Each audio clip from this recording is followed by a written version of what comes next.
Hey, what's up, everybody? Wardrobe here, and I just got this in from Worthington Games, Band of Brothers Battle Manual, BOB 3945. I ordered it before I got all the other games into stock here, and so I just wanted to see what it was about. Now I have a good idea what it was about. So when this came out, the first I don't know if this has been out a couple times, but definitely have a new edition since they redid all their deluxe editions here that just came out that you've been seeing people get. This battle manual came with scenarios. This does not. It's got all the same content, plus I think additional stuff that maybe the old battle manuals didn't, I'm guessing because some of the games coming out. But those scenarios are available on the Worthington site to download and print on your own. So they're available, so that's cool. So they're available to anybody. You don't have to buy this. You don't have to approve anything. You just go download them. So that's a cool thing. It's always nice when the publisher has extra scenarios for free. That's a nice thing for that, because you do pay for this. I don't have the price memorized. I'm going to say $20 to $30, but I don't remember. So, and I bought it from Worthington straight. I couldn't find a retailer that had it. So I bought all my games from Miniature Market. And I've noticed, I think Hexasim, I think, sells it. And there's a bunch of people who sell the Band of Brothers games. So I want to be real careful here because these aren't scenarios, and I don't want to show like every page because, you know, it's copyrighted material. So it feels like it's a little different than like a scenario book. I'll show the contents. I think that'll be good because I couldn't really find those listed anywhere. And I feel okay showing those. And then I'll just flip through a couple pages to give you an idea what it looks like. It's like magazine, a little thicker than magazine material, kind of paper. It is bound like that. I think is that perfect bound? Anyway, it's got you can see the crease in there to bend the pages over. So it's a nice magazine. Kind of hard for me to bend that cover, but why not? That's what it's designed for. So let's did not think this through what to do here. We'll use a bag of dice to weigh that cover down. And let's zoom in a little bit on the table of contents. I love this. Why BOB is the most realistic tactical game. I love that. I love that just assertion. Like, here it is, boys. Let's go for it. I think some of this probably came out when it was being designed. So, gosh, years and years ago. And I think some of this is newer content. So let's just talk a little bit. Let's just go through the contents. I'll read them here just real quick. I know it may be hard to see depending on how you're watching this. But you've really got 7 sections. So 1, realism and history. Why BOB is the most realistic tactical game. Quotes from players, command point ranks, scenario 28 history, scenario 30 history. That's cool. I didn't even notice that when I went through it. Designing a division and interesting research quotes. So that's pretty cool. Talking a little bit about how they, designed the pieces to equal a division, because the Ghost Panzers is about that division, the 11th Panzer, I believe, and of course the Screaming Eagles is about that division, and Old Breed is that 1st Marines. But I didn't even notice these histories of those scenarios, so that's kind of cool.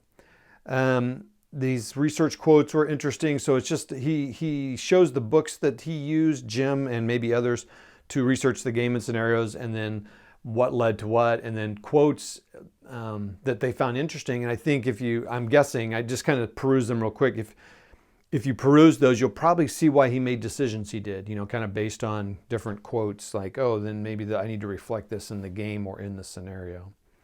So this is cool. The next section is module designer notes. So Screaming Eagles Part 1 and 2, it's been out the longest, and it was the baby that kind of founded it all. So that makes sense. There's more notes. Ghost, Panzers, Texas Arrows. There's Old Breed and Japanese. Stalin's Favorite, Arietta, and Commonwealth, all 3 of which aren't even out yet. I don't know if Commonwealth is coming with Arietta, but we'll see. I'm not sure. So Stalin's Favorite, I don't remember the unit it is. Arietta is the Italian kind of elite division. And then the Commonwealth, it's just the Commonwealth. Other designer notes: defining design space and machine guns in Band of Brothers. Miscellaneous design concepts, key decisions I made, key decisions I didn't make. Individual units, section 4, American, German, Russian, Japanese, and Commonwealth units. So Commonwealth's not even out, but there's notes on it.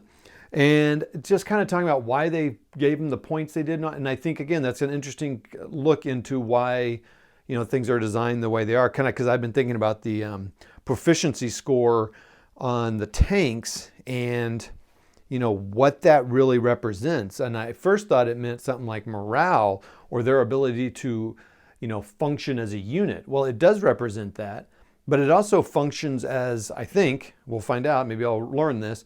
I feel like it also functions as a kind of a reflection on the power of the gun as well, because the Germans have a higher number, and the further out you are, you get penalized. So the Russians are going to suffer that. Like if it's a 2, that's almost half, where a 2 off a 9 is whatever that is. So like almost a little less than 20% or more than 20%. So it's just interesting how that works. So I hope that kind of gets into that. And then you've got a FAQ, which is kind of cool. Hedgerow examples, which is kind of nice. I know Jeff was asking about that. And then a melee example, which is nice because it's not that complicated, but it's nice to always have an example. So let me just kind of flip through. So first of all, let's look how many pages. It looks like it's 52 pages. 52 pages. So that's a nice number.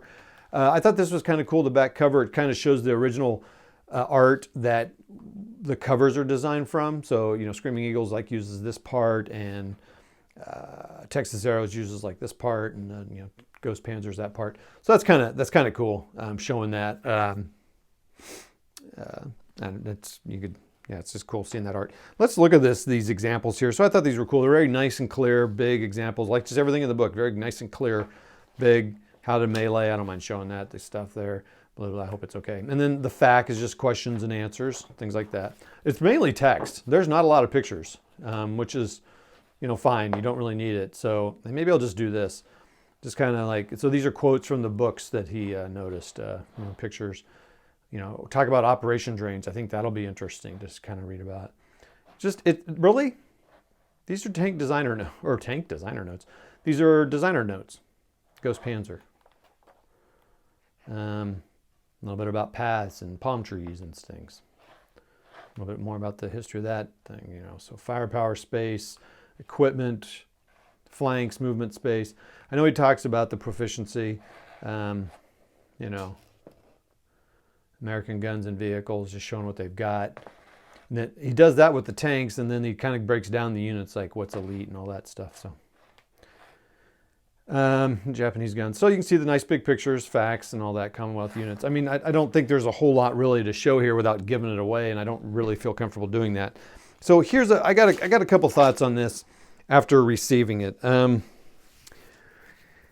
For the price, I think, I don't know. I'm a little, I don't know if I could recommend it. Getting it 10 scenarios, I think would have helped kind of cushion that, but now you get them, but they're free. So I don't know. I think it's really cool. I'm glad I have it because I have been enjoying it. I hope I continue kind of getting into it. And I think it's cool to kind of see the thinking behind it. I kind of wish some of this was, there's probably information like this written about ASL, because there's a lot of things I wonder, man, I wonder why they designed that. And, that's so deep. So I think it's really cool. But I just don't know if it's, I'm not sure. I'm not sure because I didn't see, and maybe I'm really kind of hesitating because I don't really want to negative review things on my channel. I just don't. It's not my thing. I don't do that. And I'm certainly not being negative. I guess what I'm getting at is, let's get to the point. I hope by reading some of the notes about why they made design decisions, Jim and others, it might give me some ideas on how to play. I think that's when I hear battle manual, I think how to play the game better. How to move forward and how to maybe not win the game, but how to win the game. What are things you need to do to really, to move forward and to at least to enjoy the experience and know that at least you're trying things that can work. Maybe the dice rolls go against you, and that's fine. That's going to happen, and you got to learn to work around those. But can I learn some things by by learning? We designed this because of this. Like, okay, because it is a game after all, and you want to kind of figure out the game. So if it helps you do that, then I'm really on board with it. If it's simply designer notes, then it's interesting information. It's a good format. It's color. It's well put together. And now trust me, it is a little nicer than reading something off a website or printing it off myself, for sure. And I know it costs money to do that and all that. So, but in some ways, I kind of almost wish it was a PDF that you could maybe buy for just a little bit less than that. So right now, I don't know if I would recommend it necessarily. You definitely don't need it. Play the game. I think it's going to be cool to get the depth and the history behind it.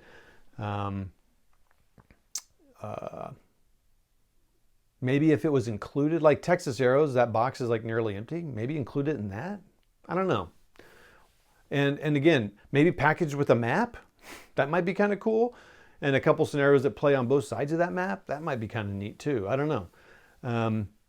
But anyway, it's cool. If you really want to understand why a game was designed the way it was and what they were thinking behind it, then do it. Then that for sure, that's a lot of information. I mean, it's not all designer notes. There's facts and all that stuff, but rarely do you get this much of a glimpse into the design of a game. The only ones I would say is like Carl Fung and others have a blog on Board Game Geek that they talk about the games he's in charge of, SCS, BCS. I don't think he really talks about OCS so much. And he really gives a lot of insight into as he's designing a game, which is pretty fascinating. It also kind of gets you interested in the game. So that's pretty cool. And I think you can find some of this stuff online. I think some of it's there. So anyway, it's cool. I will definitely, since I'm being a little, for me, being harsh with it, I will definitely, after I read it, I will come back and revisit it, positive or negative. And so I want to give it a chance. I've really been enjoying the game. It is not often that I buy a game and I have now played 5 full scenarios of it. I mean, I'm playing my 6th playthrough right now of this scenario. And so I've only played 3 scenarios, but I've played all of them now 3 times, or 2 times, each scenario 2 times. I've never done that.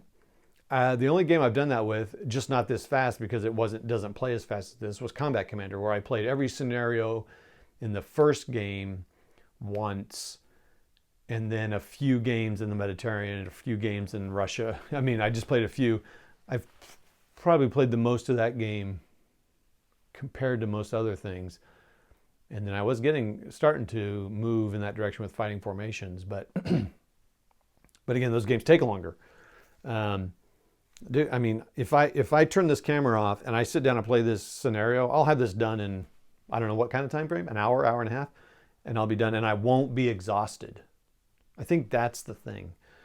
So I don't want this is becoming a game review, and I really need to do that because I've never had a game like this where I do this. And this is a game where I might actually play through all the scenarios like I did Combat Commander, but then I wasn't really making videos like I am now. And I might actually be able to do a full review after playing every scenario. That'd be pretty cool. So I say all that because I want to kind of cushion my discussion that I was having about this manual. So, and I would love to I would really like to try to get Jim on the channel and just spend an hour with him, maybe a live chat, talking to him about the game, the future of the game, what he's thinking. I could maybe do it after I've read this a little bit so I don't ask him the same questions that are in the book, or ask him maybe some of those to elaborate. So Jim, if you ever watch this, or Worthington, let me know. I'd love to talk to Jim or some of the other designers and kind of see where it's going, what the thinking is, and kind of philosophy behind the future of the game. All right, that's it. Thanks all. We'll talk to you later. Bye.